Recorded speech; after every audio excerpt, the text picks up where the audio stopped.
Fala galerinha, bom dia, boa tarde, boa noite, boa madrugada para você que me assiste. Está entrando no ar mais um módulo de História comigo, o professor Christian Souza.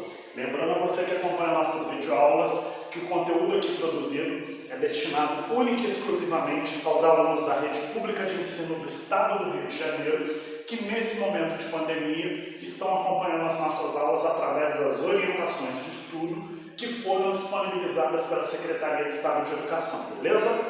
Bom, na aula de hoje a gente vai falar um pouquinho a respeito da escravidão negra, que foi um sistema de trabalho forçado que perdurou aqui no continente americano por quase 300 anos. E aí, antes da gente entrar de fato no texto da apostila, eu coloquei essa introdução aqui no quadro para a gente poder estar refletindo sobre alguns pontos, onde eu começo dizendo o seguinte, que ainda no século XVI, quando o processo de ocupação territorial da América foi iniciado, lá após Cabral e após Colombo e Cabral, houve uma tentativa de subjugar e escravizar os habitantes locais daquele território, de modo a forçá-los a trabalhar nas diversas atividades de exploração que por aqui se implantavam. Então, o que acontece? No primeiro momento, o colonizador europeu que veio para cá, para a América, fixar posição, território, explorar essas terras em prol da sua metrópole, no primeiro momento, a ideia desse europeu era aproveitar a mão de obra que já existia aqui, que eram esses indígenas, de modo que com isso ele lucrasse ainda mais. Por quê? Porque uma vez que ele aproveita a mão de obra existente no território, ele não gasta dinheiro com o quê? Com o tráfico de escravos. Certo? Bom, em se tratando de colônias de exploração, como foi o caso de Espanha e Portugal, mais adiante eu vou explicar para vocês a diferença entre colônias de exploração, que foi o caso das colônias espanholas e portuguesas aqui na América, e as colônias de povoamento, que foram o caso das colônias da América Inglesa, que futuramente vão dar origem aos Estados Unidos. Mais adiante a gente conversa a respeito dessa diferença. Mas a princípio eu digo a vocês que tanto as colônias espanholas quanto as colônias de Portugal, no caso a colônia portuguesa, que éramos nós, o Brasil, eram colônias de exploração. O que é isso, Christian? Eram territórios destinados ao quê? A atender às necessidades da metrópole. Então, tudo que era produzido aqui era destinado à metrópole, tudo que era produzido aqui de valor, certo? Daí, o que acontece? Como eu estou dizendo, se tratando de colônias de exploração, como foi o caso de Espanha e Portugal, pode-se dizer que nos territórios dominados pelos espanhóis, esse modelo de trabalho forçado, em certo ponto, vai dar certo, de modo a criar algumas formas de trabalho naquela região que foram denominadas das seguintes maneiras: mita, encomenda e repartimentos. Então, esses três modelos de trabalho compulsório aqui foram modelos de trabalho forçado que foram impostos aos indígenas que habitavam nessas regiões que foram dominadas por espanhóis. Mas e no nosso caso, Cristian, no caso brasileiro? Por outro lado, na América Portuguesa, que somos nós, não foi exatamente assim que aconteceu. Por quê? Por um fator muito interessante. Primeiro, que o nosso indígena local, dentro da cultura dele, não entendia o trabalho forçado. E para piorar a situação, as tarefas de lavoura, as quais os portugueses queriam obrigar esse indígena a fazer, na cultura dele, competiam a mulher, o que causava uma resistência ainda maior. Então, o que acontece? O indígena brasileiro, ao contrário do indígena da América Espanhola, ele não entendia o sistema de escravidão. E aí, quando o português o obrigava a trabalhar na lavoura, a plantar e colher, atividade essa que dentro da cultura dele, aqui, era destinada à mulher, aí é que ele não fazia mesmo. Seria a mesma coisa que nós, homens, fôssemos obrigados obrigados, né, vou falar aqui num tom pejorativo bem machista, mas só para vocês entenderem, seria a mesma coisa que nós, homens, fôssemos obrigados todo dia a lavar roupa na mão ou a lavar louça. Teoricamente, na sociedade do século XXI, é óbvio que essas atividades elas têm que ser divididas, principalmente se você é casado. Mas, culturalmente falando, a gente sabe que são atividades que são costumeiras por serem feitas a quem? A mulher.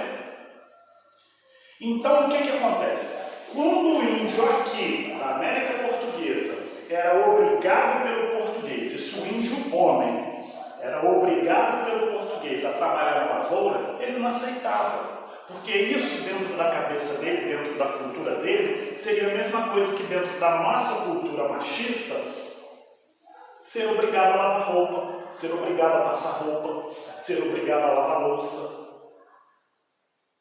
Então ele não aceitava. E uma vez que ele não aceitava, o que acontecia? Ele fugia.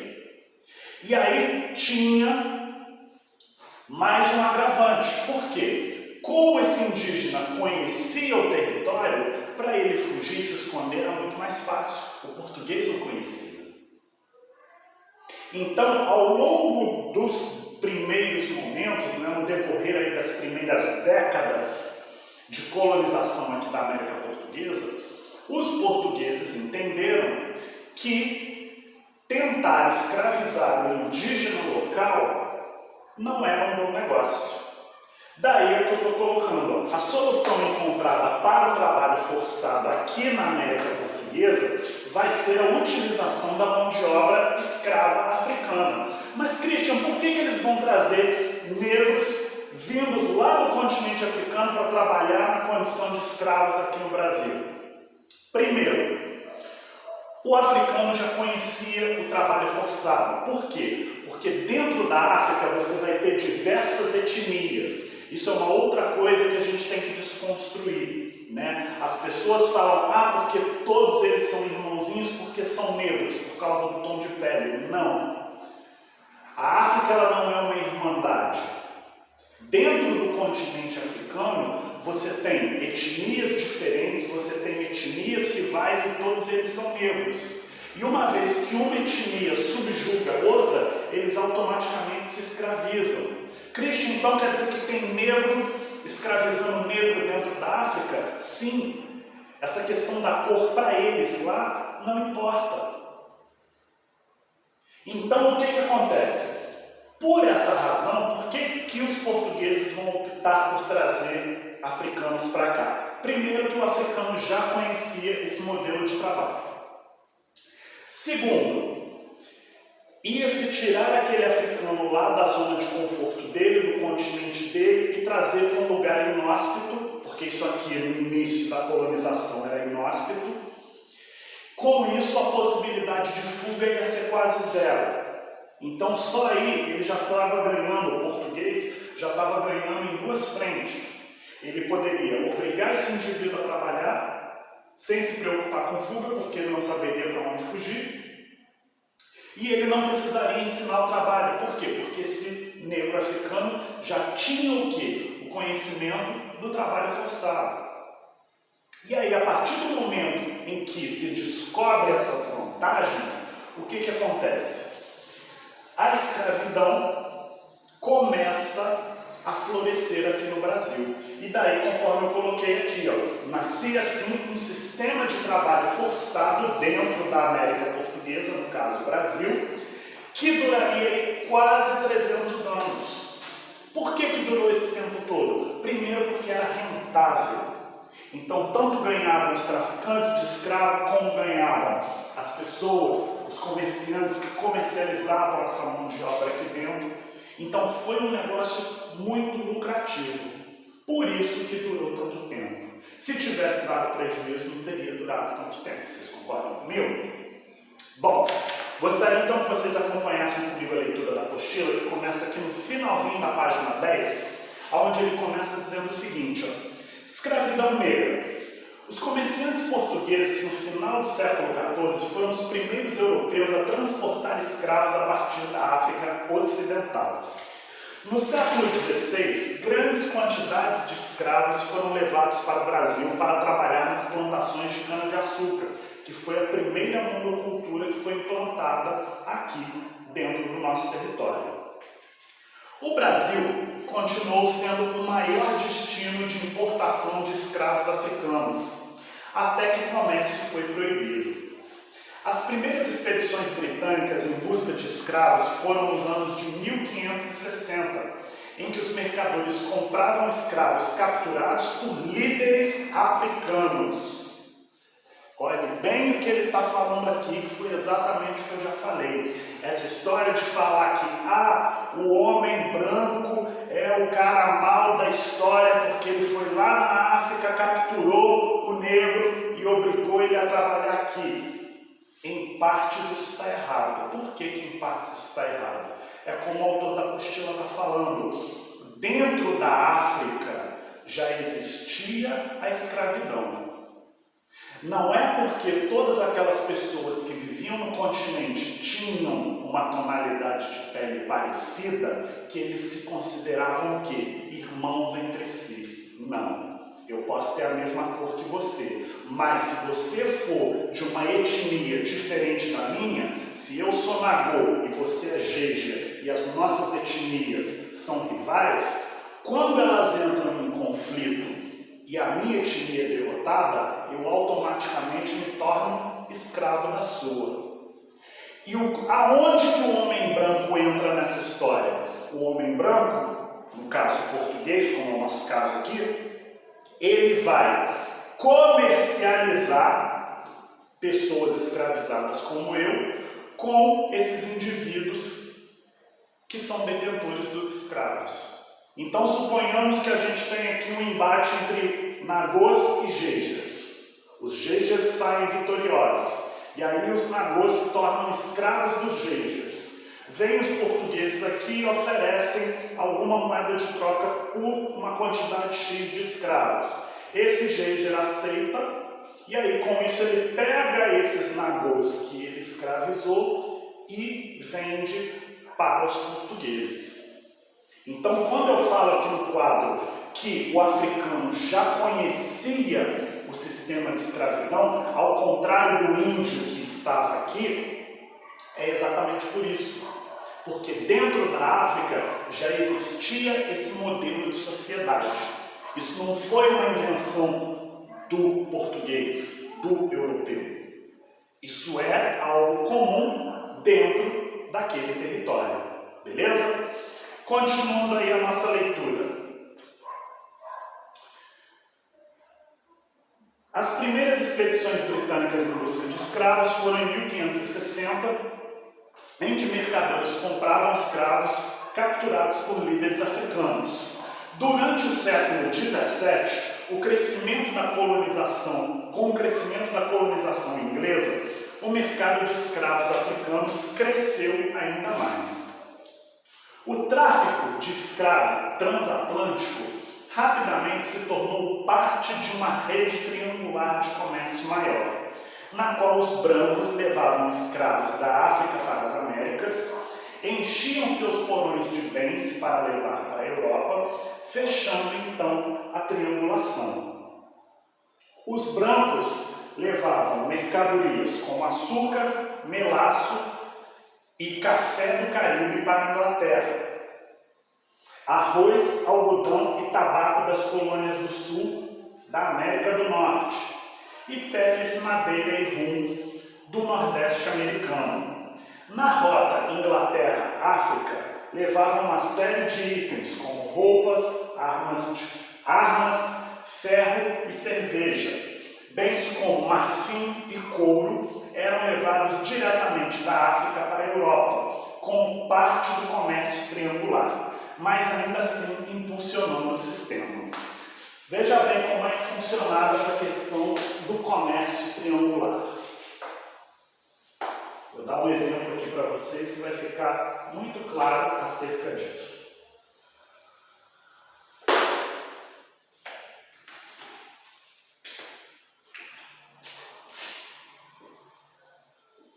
Inglaterra na Europa,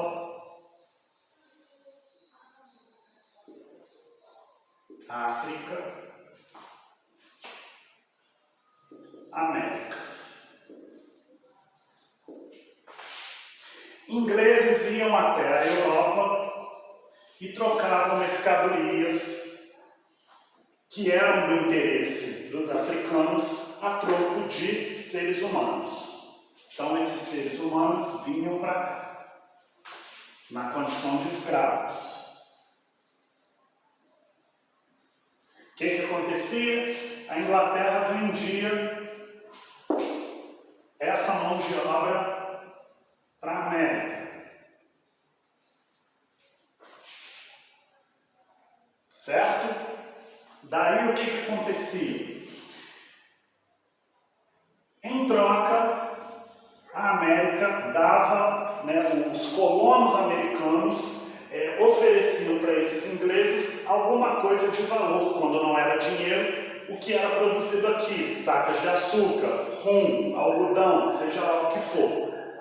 E daí o que acontecia? Essa mercadoria voltava para a Inglaterra e era trocada aqui por mais seres humanos que vinham novamente para cá, para a Inglaterra, e depois eram trocados na África. Por isso que ele fala que é um comércio triangular. Se a gente for parar para pensar, isso aqui lembra um triângulo. Ou seja, Inglaterra, África, Inglaterra e Américas. Beleza? Continuando.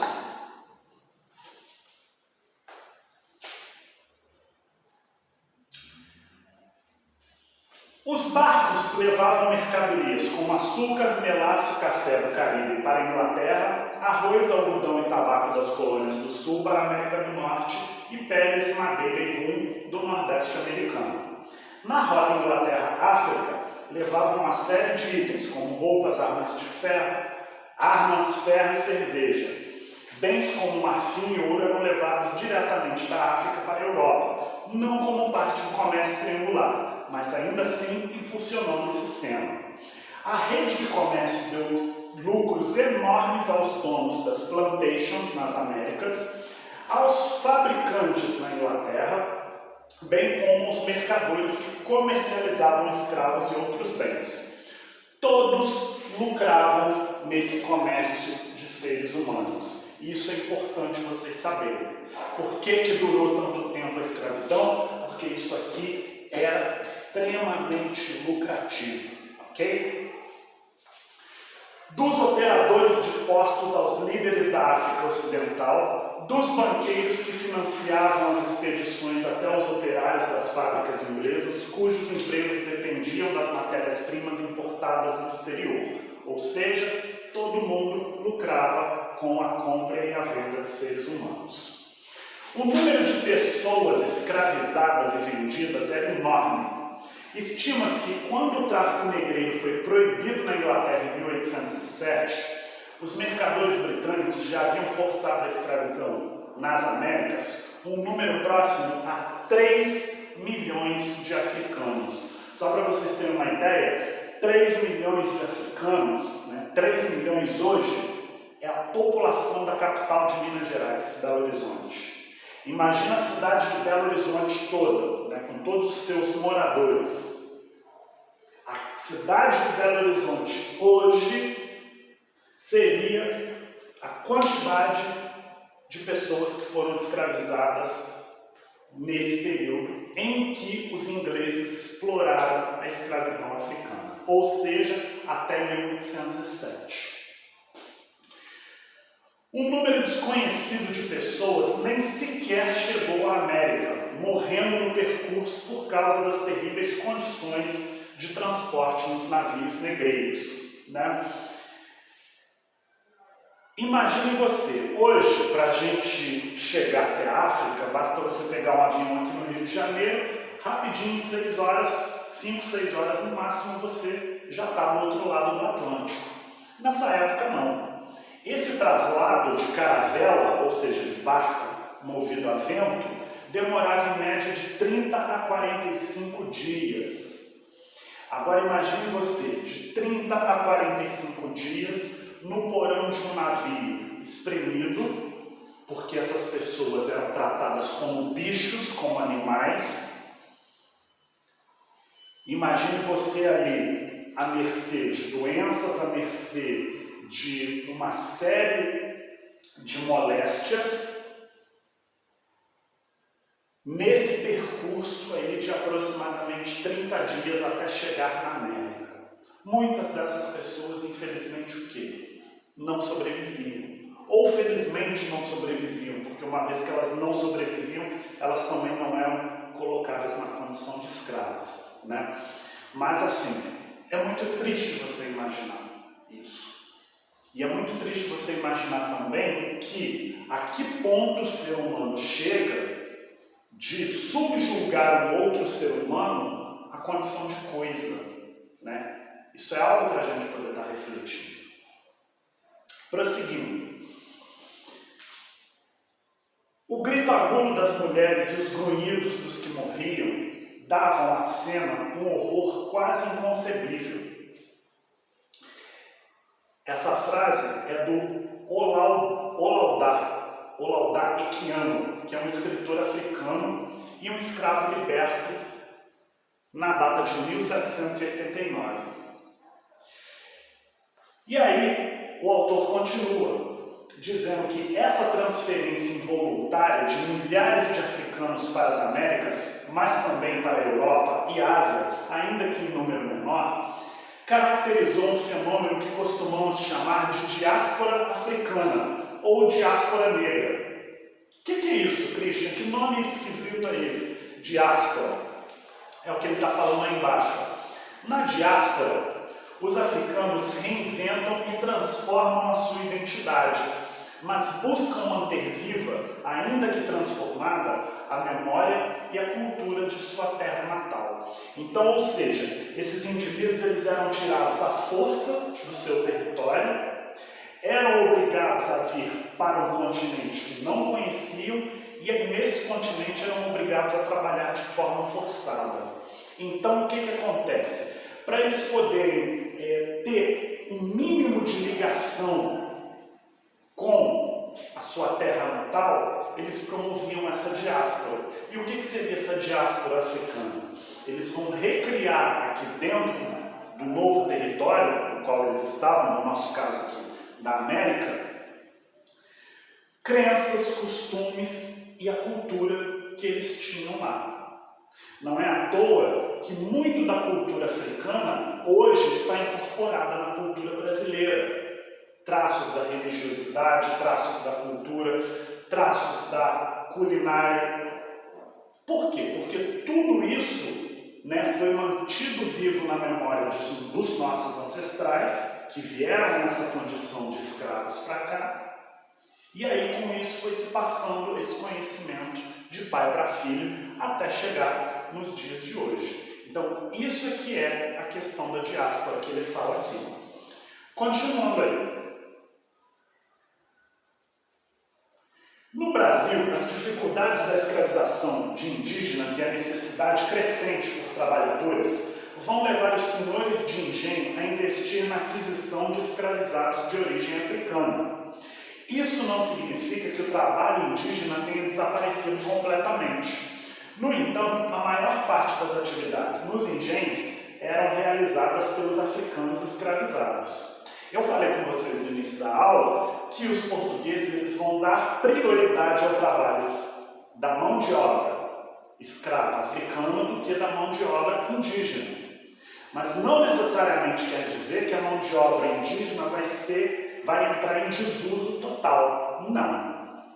Em alguns lugares ainda vai se manter o uso da mão de obra forçada dos indígenas. Mas, na maioria do território brasileiro, vai se optar pela mão de obra de escravos africanos, ok? Continuando. Além de participar da produção de açúcar, os escravizados de origem africana trabalhavam como marceneiros, barqueiros, ferreiros e pedreiros. As escravas trabalhavam em diversas atividades domésticas realizadas na Casa Grande. Os africanos escravizados habitavam a senzala, que podia ser construída pelo senhor ou pelos próprios cativos. As construções erguidas pelo senhor eram geralmente grandes pavilhões térreos retangulares, divididos em cubículos destinados aos casais ou a indivíduos solteiros. Já as moradias construídas pelos escravizados eram bastante precárias e destinadas a abrigar uma família. Uma vez por ano, os escravizados recebiam 2 camisas e saias ou calças, motivo pelo qual andavam muitas das vezes em farrapos. Era frequente haver nas fazendas teares domésticos para a fabricação desses tecidos, tarefa geralmente executada pelas escravas. A vida dos escravizados de origem africana caracterizou-se sobretudo pela violência. A retirada forçada da sua terra natal, a longa viagem nos navios negreiros, os trabalhos pesados e insalubres nas lavouras, minas e instalações no engenho, a alimentação precária, os castigos físicos, a desagregação das famílias foram traços marcantes na escravidão africana no Brasil. Então, foi aquilo que eu falei no decorrer da nossa aula. Você imaginar que um ser humano subjuga um outro ser humano ao ponto de tratá-lo como coisa, de tratá-lo pior do que um animal, é muito triste, né? A gente pensando nessa realidade hoje, século XXI. Mas é importante que a gente saiba que isso existiu, que essas crueldades aconteceram, justamente para quê? Para que isso não se repita na história por mais vezes. Até porque, como eu sempre digo, o grande papel do historiador, o trabalho do historiador, é justamente fazer a sociedade lembrar daquilo que ela quer esquecer. Na verdade, não sou eu que falo, é um autor que fala que eu já esqueci o nome, mas eu concordo plenamente com a frase dele. O papel do historiador é exatamente esse. É fazer com que episódios degradantes como esse que a gente viu na aula de hoje sejam lembrados justamente para quê? Para que eles não se repitam mais uma vez na história da humanidade. Beleza? Bom, com isso a gente então encerra a nossa aula. Aos meus alunos, caso tenham alguma dúvida acerca da matéria, vocês sabem onde me encontrar. E é isso. Um grande abraço a todos. Até a próxima. Tchau.